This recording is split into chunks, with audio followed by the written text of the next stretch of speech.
let me go hang on to this. That's your call. Yeah, take orders. I got that saved. So when you're ready, come on back. Make sure you communicate to the technicians what needs to be done. We order the parts. We deal with the invoicing. Do all the front desk work. Thank you for calling. Midas, how can I help you? Like a service project, not you, but like a service. In general? Yeah. They can make anywhere from $12 an hour and up from there. Yeah. Upwards of 20, absolutely. Okay. So do you, what kind of system do you use with your technicians? Like a team system or? We use a computer system, and that's how we go through everything. It's all delegated through the computer.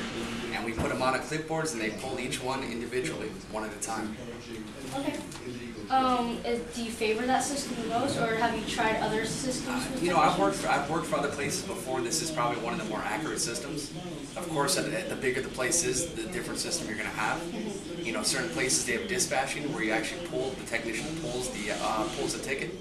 It's like a lottery system where it runs through. It's automated. It's generated through an electronic system, and that's another system that's used. But this system is probably the most efficient, easy system to use. Works the best with everyone. Correct. Do you think your technician likes this system the most? I'm sure they do.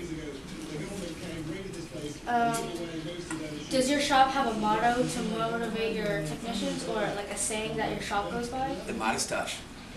Midas touch? Stemmed off of King Midas. you can read about it.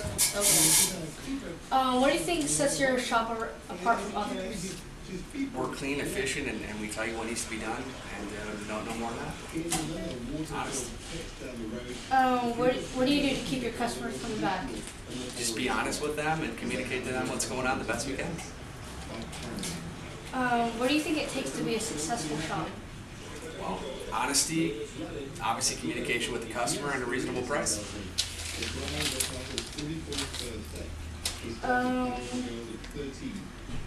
Okay, I'm going to give you an example. So, if a customer receives a brake repair and comes back later in the week or so, and they say it's not working properly, how would you diagnose that problem?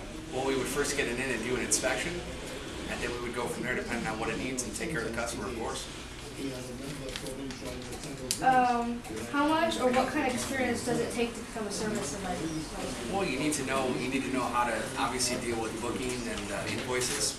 You need to know a lot about automotive repair, and that's usually a good start. As long as you know those two things, you'll be all right. How much college? It's not necessarily about college. Most of it's on-hand experience. You need to know about cars and how to repair them, and of course being able to communicate that effectively to the customer, somebody that doesn't know what's going on with cars. Do you think it's really important to have computer skills? It is. It definitely is. A lot of it has to do with the computers.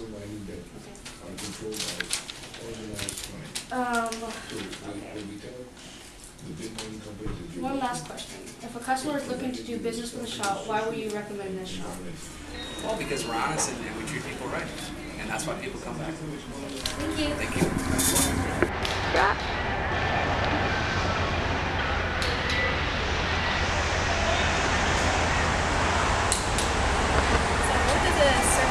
Typically do?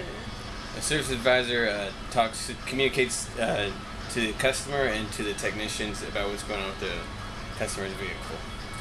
Okay, so like in general, how much does a service advisor usually make?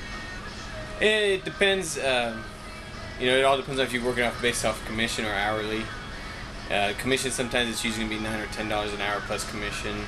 If it's just the hourly base, it's usually going to be 15 to 16. So what kind of system do you usually use regarding the technicians? What kind of system? What do you mean by system? Like team system or individually paid? Well, I mean, because we have our master techs who get, obviously going to be paid the most because they have all their certs and they do all the diagnostic work, and then you have your mechanics who don't do real diagnostics. They do like the brakes, the batteries, and tires. Right, and then you have the ESTs, like installers, who just are pretty much lube techs, who just do oil changes. So it's like in an individual kind of thing. Right. So yeah, it's all individual. Is everyone paid on flat rate? No, only the technicians and the mechanics are based on flat rate. Installers, they're hourly based, since they just do the little stuff, like oil changes. So what do you do to motivate your technicians to do better work? Like, do you have a slogan or anything? No, I just have them keep it I always tell them to compliment them when they're doing stuff great. If they maybe might be taking too long on a job, just go, hey, you know what, just try to make sure you just try to get a little bit better at it. I don't want to put them down. I never put my mechanics down just because it's So you're trying to lower keep it them. on the I like to keep positive them positive. Yeah. So what do you think sets your shop apart from anyone else's? Probably more than likely just, I've been working with the guys here for a long time. I've been here for about 4 years, and I've trained all of them since I've been here. Since some of the newer guys have been coming in, I always trained them up because I was an advisor at first. I was a mechanic, so I pretty much train everybody that's out there, so I know that they do good quality work. So I trust in what they do. So what do you do to keep your customers coming back? Keep them happy. Make sure that I quote them a fair time, and I don't tell them it'll be done in an hour and it gets done in 3 hours. And I also make sure that that the estimate usually never tend to go up. It just stays at the same price, if not lower. So what do you think it takes to be a successful shop? Successful shop, do good quality work.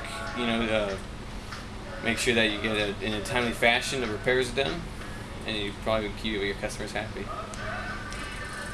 So like say a customer receives say a brake repair and then they come in maybe sometime later and they say it's not working properly. How would you diagnose it? Usually what I like to do is to get the technician who worked on it first. That way he's a little bit more familiar with it, and have him take a look at it. I mean, if something that he messed up on, then I'll make sure that he takes care of it. And of course the customer's not going to pay anything at all for them. So that's how you usually keep the customers happy. Because we're only human, so sometimes they make mistakes, or forget to tighten something down. So you just gotta make sure make sure they gotta take care of the customer. Is there any special experience to be a service advisor, like any kind of college or anything? It's not a special experience. I went to Wyotech, and I took the automotive field, but I also took the applied service management course. So that just mainly went with computers and management skills, and just how to talk, just be able to speech and everything like that. Yeah. Okay. It's because it's all about talking to people. I know some people get shy, or some can't handle getting yelled at, or because sometimes with working on people's cars, people can get a little upset. Yeah. They can, yeah. So if a customer is looking to do business with a shop, why would you recommend this shop? Because like I said, we do good quality work. My mechanics, they finish things at a timely fashion, and we just keep everything moving. And, I just know that they do quality work. I trust them. All right, thanks for the interview. You're welcome.